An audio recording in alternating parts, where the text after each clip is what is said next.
Carl Jung's secret map of the soul. Let us begin with a quiet but unsettling question. How well do you really know yourself? Not in the way a friend might claim to understand your preferences, or in the way you recall childhood memories. I mean truly, profoundly. Do you know the full architecture of your inner world? Or are you a stranger in the house of your own mind? There was a man who believed that the deepest parts of the self are not just hidden, they are ancient, symbolic, and shared across humanity. A man who dared to take psychology beyond the clinical and into the mythic. His name was Carl Gustav Jung, and he not only walked away from Freud, the most dominant figure of his era, he constructed an entirely new vision of the human soul. In the story of psychology, Jung was the heretic who became a prophet. And to understand why, we must return to the moment when a friendship between two great minds turned into a philosophical civil war. To begin understanding Carl Jung, we must first explore the turning point that would define his entire legacy, his dramatic break from Sigmund Freud. At first, Jung was Freud's golden child. Freud saw in Jung the heir to his legacy, the one who would carry psychoanalysis forward into new generations. And Jung admired Freud as a revolutionary, a man who had unlocked the gates to the unconscious. Their early letters are filled with warmth and intensity, a kind of intellectual romance. But beneath this admiration was an unresolved tension. Jung could not accept Freud's insistence that everything in the unconscious ultimately reduced to sexual drives and childhood trauma. Jung believed this view was too narrow, too biologically reductive. The psyche, he argued, was not just a battleground of repressed desire. It was a cosmos, a symbolic world teeming with forces, myths, and patterns far older than any individual. This disagreement grew into something seismic. Jung felt that Freud had replaced one dogma, Victorian morality, with another, a clinical materialism that refused to recognize the spiritual, symbolic, and transcendent aspects of life. In 1913, after a series of intellectual and emotional ruptures, Jung broke away. He resigned from the International Psychoanalytical Association. Freud cut off communication. And Jung, now isolated, began to descend into the most mysterious and fertile period of his life. Following this rupture, Jung entered a period of extraordinary personal transformation, one that would come to define his philosophical outlook. For the next several years, Jung entered what he later described as a creative illness. He withdrew from public life. He was plagued by visions, dreams, and hallucinations so intense that he feared for his sanity. But instead of fleeing from these inner storms, Jung turned toward them. And what emerged was a private manuscript, the Red Book. In vivid images and poetic language, Jung recorded his encounters with the figures of his own unconscious, wise old men, dark serpents, goddesses, and warriors. He treated each of them not as mere fragments of himself, but as autonomous realities, aspects of a deeper psychic world. To most, this would have seemed madness. But Jung understood it differently. This was the moment when he began to see the unconscious not merely as a repository of personal memories, but as a mythic realm populated by archetypes, universal patterns and images shared across all cultures and all times. The Red Book was not published until long after Jung's death. But within its pages, we see the genesis of all his major ideas: the collective unconscious, the archetypes, the shadow, the anima and animus, and the process of individuation. Emerging from this inner journey, Jung articulated one of his most influential ideas, the concept of the collective unconscious. Where Freud saw the unconscious as a private dump of repressed desires, Jung saw it as a deep well shared by all human beings. This collective unconscious contained the psychic blueprints of our species, the archetypes which shape our dreams, myths, religions, and fantasies. Consider the image of the wise old man, the great mother, the hero's journey, or the trickster. These appear again and again across time and culture, in ancient mythology, in fairy tales, in Hollywood films, in video games, even in your dreams. To Jung, these weren't coincidences.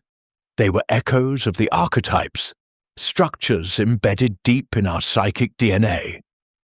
This idea was radical.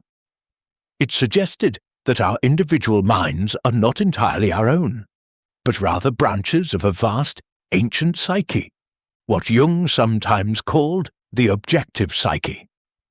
And it changed the game, because it meant that psychology was not just about healing neuroses, but about connecting with the very patterns of meaning that shape human life itself.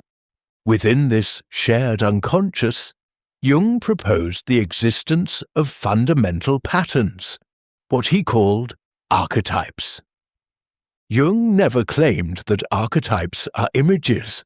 Rather, they are forms without content, empty templates that take on specific appearances, depending on the culture, the time, and the individual.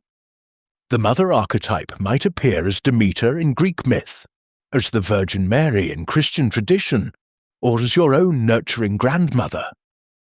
They function like psychic instincts, not behaviors, but tendencies to form certain types of images and meanings. And they are powerful. Encountering an archetype in a dream or a hallucination can feel like confronting a god. Indeed, Jung often said that the gods of mythology had become the symptoms of modern psychiatry. What the ancients called gods, we now call complexes. To heal, then, was not just to correct dysfunction. It was to reunite with the symbolic forces that modern life had cut us off from. But not all of what lies in the unconscious is noble or luminous. Jung also introduced the concept of the shadow. The shadow is Jung's term for everything we refuse to admit about ourselves. All the qualities we deny, repress, or find unacceptable, they don't disappear. They retreat into the unconscious. And there they wait. The shadow is not necessarily evil, but it is dangerous when ignored. To be unaware of your shadow is to risk being possessed by it. It can erupt in moments of rage, jealousy, cruelty. It can distort your perception of others. And if projected, it can lead to scapegoating, prejudice, and even genocide. Jung believed that confronting the shadow is one of the essential tasks of the soul. Not to eliminate it, but to integrate it, to recognize that the same energy which can destroy can also create. He once said, "One does not become enlightened by imagining figures of light, but by making the darkness conscious." This was the essence of Jung's vision. Psychological growth was not about perfection, it was about wholeness. And that wholeness required a descent into the underworld of the self. From this confrontation with the shadow and the archetypes emerges the path Jung called individuation. At the heart of Jung's psychology is the concept of individuation, the process of becoming the person you are always meant to be. This is not about becoming successful or even happy. It's about realizing your unique potential, including the parts of yourself that have been neglected or hidden. It's a journey that involves confronting the shadow, understanding the archetypes that move through you, and listening to the deeper voice of the self. The self in Jung's model is not the ego. It is the center and totality of the psyche, a kind of inner compass that knows the path toward wholeness. Dreams, synchronicities, creative work, and even illness can all be messages from the self, urging you toward a more integrated life. But individuation is not easy. It demands sacrifice. It often feels like death before rebirth. That's why Jung turned so often to myth, alchemy, and religious symbolism, not as superstition, but as metaphors for the psychological transformations we all must undergo. In many ways, Jung believed that the modern world suffers from a spiritual crisis, not because religion is wrong, but because we have forgotten the symbolic language that once helped us navigate the mysteries of life. To understand Jung's enduring influence, we must now turn to the relevance of his thought in the modern world. It would be easy to dismiss Jung as mystical, outdated, or overly poetic. But his fingerprints are everywhere.